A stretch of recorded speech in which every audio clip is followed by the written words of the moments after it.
Today, I'm going to be interviewing Jabez Reuben on how he scaled his link building agency, how to get more clients, whether link building is too saturated, and some of the best opportunities for SEO agencies in 2024. If you want to scale your agency, if you want to hire, if you want to learn how to get more clients, this video is going to help you. So how did you get started with your link building agency? Bit of long story. So I think around 2017, I was still looking for a job. So I landed a job in your agency and I hated it. Like 3 months in, I wanted to quit. The guy pushing me to please continue more. But after 4 months, I was like, I'm done. I was doing link building and I was like, man, I'm never getting back into link building or even SEO. And so, yeah, I moved on to another job. I think around 8 or 10 months later, Jay Yap from LeadSpring, he reached out to me and he said, man, we have an opening for outreach manager. Would you be interested? And again, man, I was thinking, I don't want to get back to link building, but because I knew Matt and Jay in the scene, and I think my biggest push was to join the company because I knew I get to learn a lot from them. And that's exactly what happened. I worked with LeadSpring for 2 years, and I think those were my biggest learning years of my professional career. I learned a lot, and they really go by the saying is how you do one thing is how you do everything. So especially working with Jay, I learned a heck load of discipline. Yeah, and they really pushed my boundaries and that increased my capacity in a good way. And then after working with them slowly, after 2 years, I transitioned into starting my own agency, slowly building our own clients. And yeah, the whole circle that I got to network with, especially in the Chiang Mai SEO community, that helped with referrals. Even till now, 80% of our strongest clients have come through referrals. And that's how eventually we working with LeadSpring and then gradually learning all the skills and then moving on, transitioning into an agency and getting all the clients and growing the agency. That was the whole process. How did Jay push your boundaries? I'm interested about that. Was it just a really harsh culture or was it just like it was quite strict? No, like he was attention to detail. He would, and I think even Matt, they want things done properly.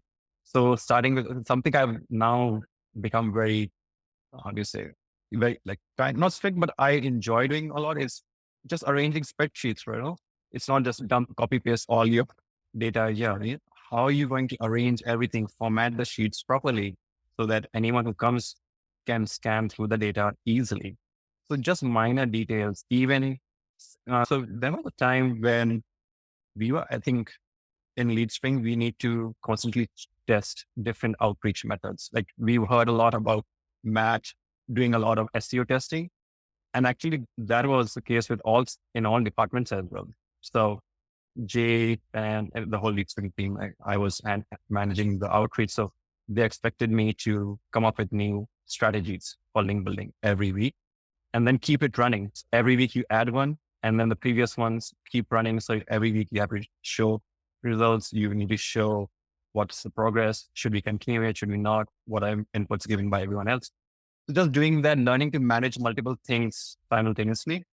And those are things that were really pushing me to, because I was like, man, if you're getting links through link insertions, why not just stick to that? But they were like, no, we should always keep testing and trying new things. Yeah, and I would see even Jay up by I think 6:30 or 7 in the morning, and he's very prompt replying to all the responses. And just time management was another very big thing I learned with Jay and Matt as well. So the list is long, but I would say just professionally, I'm so glad those were two very formidable years of my professional career. Do you think that the link building market is saturated now? Because obviously every man and his dog sells links. And there's a lot of people watching this who are probably like, can I still start a link building agency? Is there Oh room for me? man, we were there at the Saigon conference, and I don't think I met anyone who who was selling links.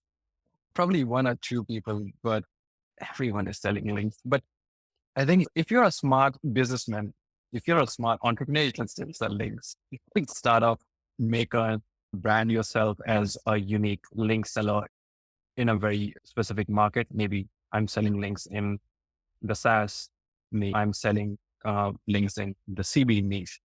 So it's all about, I think, how you market yourself and how good of an entrepreneur you are. I think there's still a good opportunity in the link building business. I hope there are no more competitors because that's true. Yeah. We have so many of There's too them. many. There's too many. No, I agree with you. Like, I think it's not necessarily about what you sell. It's more the branding that comes into play. That's a big part of it, right? Like you look at the Hoff and their success. It's outrageous how big they've grown, and they've grown because they've got such a big brand and everyone knows them. Yeah, absolutely. Branding is really crucial, man. I think fulfilling links is one thing, but yeah, getting the word out, setting up your brand and brand value, that's probably the bigger factor. Yeah, 100%. If you were going back like 2 or 3 years ago, is there any advice you wish you would have known that would have helped you make everything easier or better? I wish I would have, I think if I can go back 2 years back and done something was I would have gotten a sales team quicker. I think because we were getting a lot of referrals and usually the conversion rate with clients is high when it's coming through a solid referral, like someone who is a good SEO themselves, they refer someone, those leads convert soon. So I think, but now eventually we moved since last year, we set up a good sales team. But that's one thing I regret not doing earlier.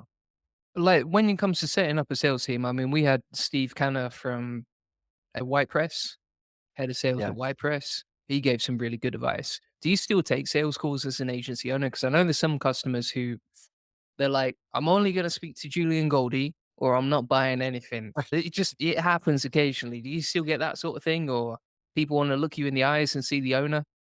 I have to really cut down on taking calls, but I do take a few calls if it's coming as a referral through someone like close in my network, like someone referred by a friend and there's credibility. They would really want to talk to me, even if they don't want to talk about sales, but they just as an intro want to talk to me first.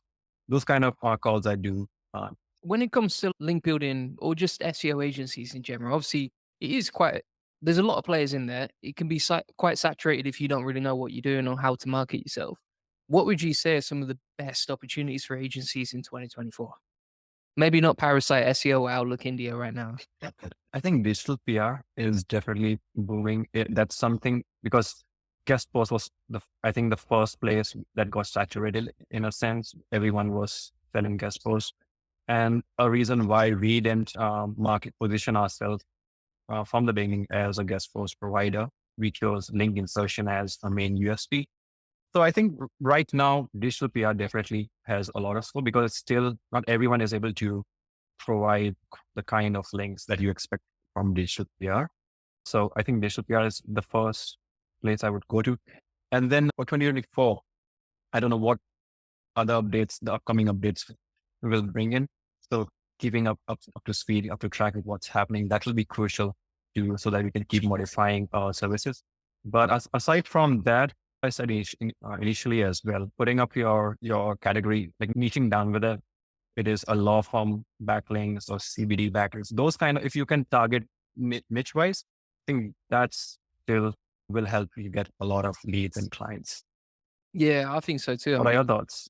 for example, if you look at the growth of, say, Ferry Casoni and his agencies, I think Search Intelligence, they've just focused on one type of link building, just scaled that one thing from what I've seen. I think that's one of the best ways to do it. It's just niche down, but also figure out, okay, what is your audience aware of? So, for example, if I just did link building for plumbers, not many plumbers know what link building is. And so, like, there's probably a Right. small chance that they're actually going to buy them. Whereas if, for example, I did, say, content writing for CBD companies, obviously CBD companies know like they can't advertise.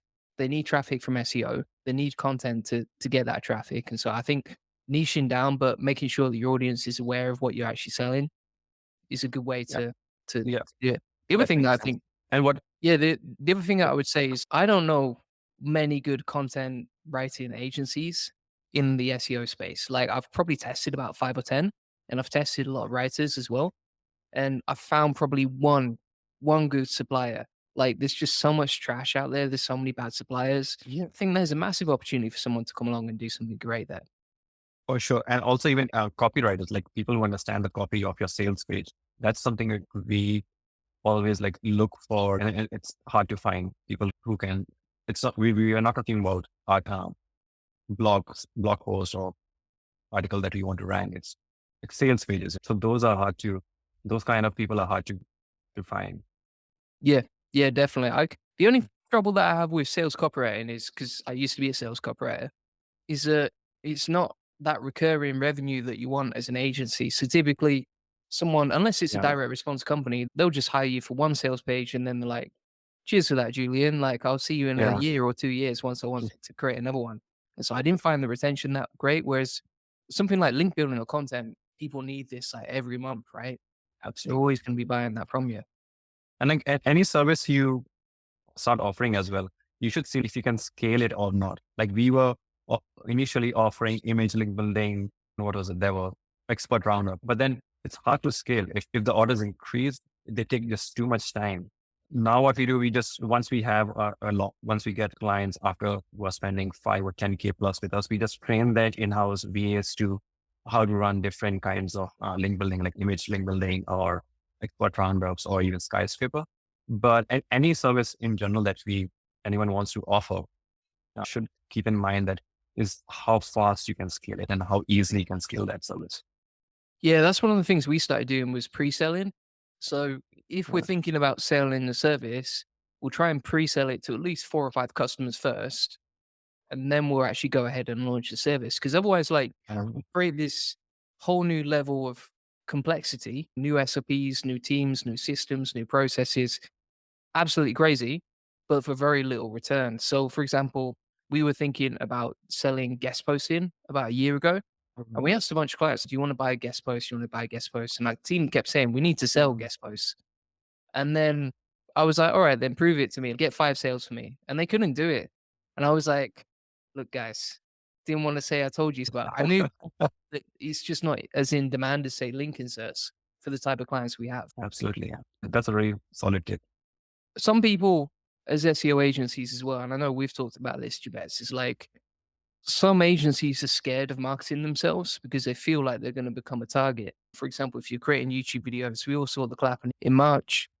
Influencers have always been hit and made examples of. How do you feel about that? Like marketing your SEO agency? Because it's like you want to put yourself out there, but you don't want to annoy the bear that is Big G. I think last one, we were having a discussion where, I mean, you were there and Alejandro, we were having a discussion where we talked about it. Just don't do anything that put Google's reputation at stake. So everything else you do, the first point of being safe from any kind of penalty or actions from Google is just don't put any content that puts their reputation at stake. So I think if you are staying clear on that, should be for now, put things fine. And I think you are a better person in that to give comments in that front because you had it firsthand, but you will know. Yeah, I think for me, I did learn a lot from that. Actually, I used it to my advantage because I was like, if I can't show this stuff publicly, if I post any of these case studies on Twitter, they're going to blow up Yeah. and get a lot of attention. And then someone's going to tag John Mueller in, or someone's going to tag Search Liaison in. And then a month later, it'll be clapped. So at that point, I was like, I'm going to do these case studies. I'll do them in a more ethical way. For example, making sure you manually check your content before you publish it. But I'll only release it to clients and I'll only release those case studies to people in the SEO boardroom. They're the only people that are going to see that. And so when you put up that wall, number one, you're going to make more money because people pay to get in that community or pay to be a client. But then number two, you're not you're not creating anything that could trigger the bear publicly. That's the way that I see it. Absolutely. Absolutely. I think besides that, you still have to keeping risks from Google aside. If you want to get ahead of the crowd, especially link building or SEO business where the competition is really high, you definitely have to come in front, start promoting yourself, start marketing yourself, and find smarter ways for case studies as well, for sharing case studies. Yeah, that's it. For example, we actually took our clients' URLs off our website because I think you Okay. just have to be safe. If you put that stuff out there too publicly, again, Right. I've seen some agencies get their clients hit because they were marketing their case studies too heavily. Yeah, risky stuff. If you had to start all over again from scratch, how would you do it? Let's say you got to go from like 0 to 10K a month. First of all, stop wasting time just researching. I think I wasted a lot of time trying to find the perfect formula and then start. Like I should have and I had gathered a lot of courses and content. So I think the first step should have been, start, even if you've learned just one module or two modules, start and add the rest of the stuff later on. So I think stop wasting time would have been the first thing. And as I said, I would have got one more person to help me with with the sales part quickly, someone to manage that load. That's the second one. What can be third? I'm talking right now just about link building, building the link building side, the link building business, not the other businesses that we are involved in. But for link building side, I think those two things. Stop wasting time, started soon, and add a sales team as soon as possible. Even if it's expensive, you will see the returns. That pays off soon. You'll see the results, provided you hire the right person. And you did Itamar Marani's workshop as well, didn't you? Yeah. Same as me. How did you find that? I know a few SEOs that have done that.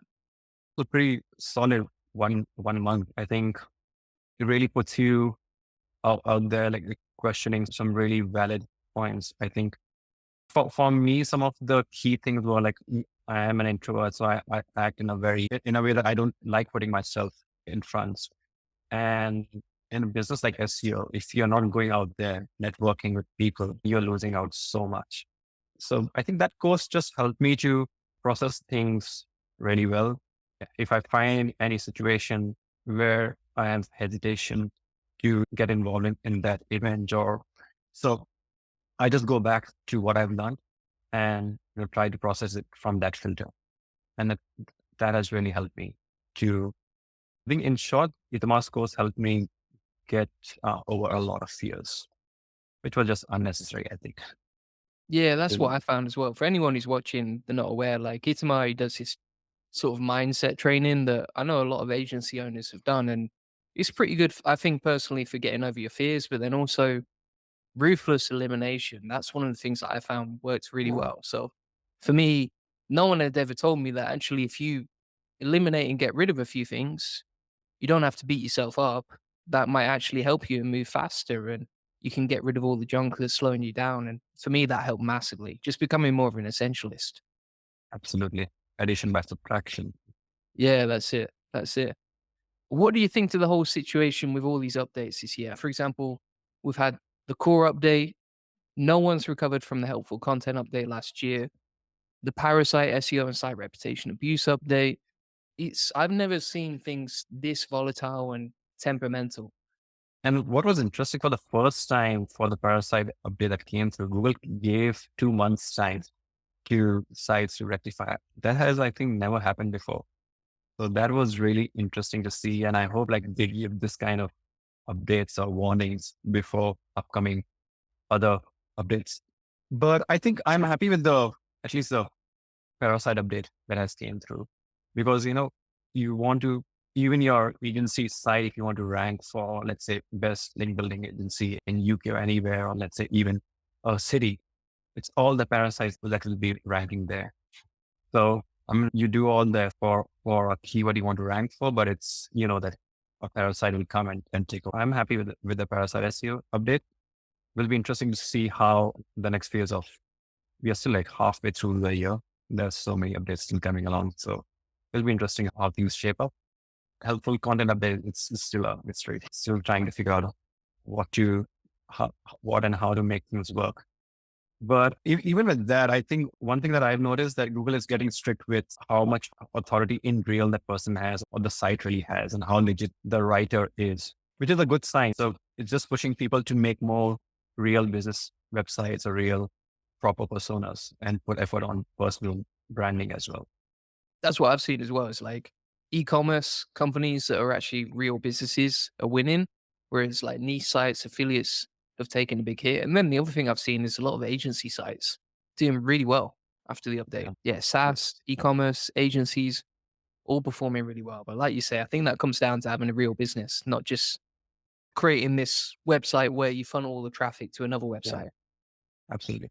And I think that the agency side taking up their site seriously is something I've started noticing more in the past 2 or 3 years. Because initially I would see a trend where the agency side wouldn't focus much on their own SEO. They'll be, channeling their leads through either ads or other mediums. But it's recently that I've seen agencies putting more effort on their own SEO as well, so that they can drive leads and sales through their own organic SEO as well. I think this is one of the best ways to get traffic nowadays. Is if you want to grow your agency, local SEO is working so well and it's so easy to scale that you can get a lot of traffic to your agency websites just by targeting local SEO keywords. I don't see that. I don't know if that's ever going to become saturated because if you're a remote agency online where you can take clients from Zimbabwe or wherever you want, I'm not saying Zimbabwe is the place to be, but it's an example. Like even in London, right? If you want to rank in London for SEO agency, there's so many opportunities. I made a video for my SEO Elite Circle this morning. There's so many opportunities that it's almost too easy. It's like cheat codes right now. Yeah, absolutely. Tell me, Julian, tell me some of your crazy client demands. The craziest client demands. Yeah. Oh, heavens. I mean, we've had some crazy ones. Like, there were some who were like, we only want sites with DR90, a million traffic, only getting their traffic from the USA that don't sell links on their site. And you're like, mate, good luck. If you do find an agency, let me know and I'll work with them as well because that's just mission impossible. How about you? Oh, we had a client, he said that his site had multiple links going out to and even articles about casino. And they're like, don't get us links from any site that is talking about casino or links out to a casino site. That's amazing. I That was love it. like a recent one. There should be like, I bet there's a book out there that talks about all the craziest client situations, but all sorts of stuff. I think, yeah, there's some proper crazy stuff. There was a guy who came to us, I think he was running a casino in India, but like an illegal one. And he said, Mhm. I want to spend $100,000 a month with you on link building. And we were just like, no, mate, if you're running an illegal business, you can't pay us anything. We're just not going to accept the money. And all sorts of dodgy companies come to you as well. You have to say no a lot. That's true. That's true. You gotta be careful. I've started like taking some screenshots as well, just for fun's sake. For all these crazy demands that come through. I used to do that with outreach emails. So when I used to get a lot of crazy responses from people all over the world. And I used to screenshot them because some of the messages were so ruthless. Absolutely, man. Link building outreach is one of the most spammy work you can do. One of the most annoying things that you can do. But if you do it the right way, that's the only way to stand out and really get links and increase your conversions better than others. Because I think every inbox these days gets spammed by at least 10 outreach emails. Probably got a few already in between now. So, for anyone watching this who wants a bit of inspiration, what would you recommend for someone who's thinking about either growing their SEO agency or starting a new one this year? I'll start with there's still a lot of money in SEO. There's still a lot of profits that you can make. So there's there's this debate always, is SEO going to die? Are we still links going on still work or not? My take always is that even if AI takes over, there'll still be, how will AI feed itself? There's it's websites that feed. So if you're smart, you can, and if you're up to date with what's happening in the industry, you can adapt and learn new things that is driving sales and leads to your business eventually. So I think number one, there's still money in the game of SEO. And number two is that even if you're new, there's so much content to learn from, and you can easily get up to speed with what's happening right now in the industry. And you can, diversify, you can adapt to new changes and offer unique services, which others are probably not selling. Yeah, that's it. I think there's plenty of room and plenty of opportunities if you're willing to learn and Always. adapt quickly. Yeah, for sure. Absolutely. And if your service is good, people will recommend. Like people forget that even in the first go, you won't get straight up clients. But if your work is really good, referrals will keep coming in. And that's how we built our whole agency. Everything like 80% still through referrals. Nice. What's the best way to contact you for anyone watching? Through our website, we are about to launch a link building course as well, an SEO course. So people can join there to learn all the tricks and tricks of link outreach and not to be gated. Nice. But Awesome. Thanks for being on, man. Good, man. Thanks for having me. Cheers. Thanks very much for watching. If you want to contact Jabez, you can get him at theblueprints.co. If you want to get a free SEO strategy session on how to get more leads, traffic, and sales to your business, feel free to book that in. We do white label SEO for multiple agencies. And if you want to join the SEO Elite Circle, you'll get tons of training inside there, including my SEO Mastermind, my SEO Agency Mastermind, loads of systems and SOPs, as you can see right here, some of my private case studies, local SEO tutorials, and free AI SEO tools, plus a community and weekly coaching calls, as you can see right here. Thanks for watching. See you on the next one. Bye-bye.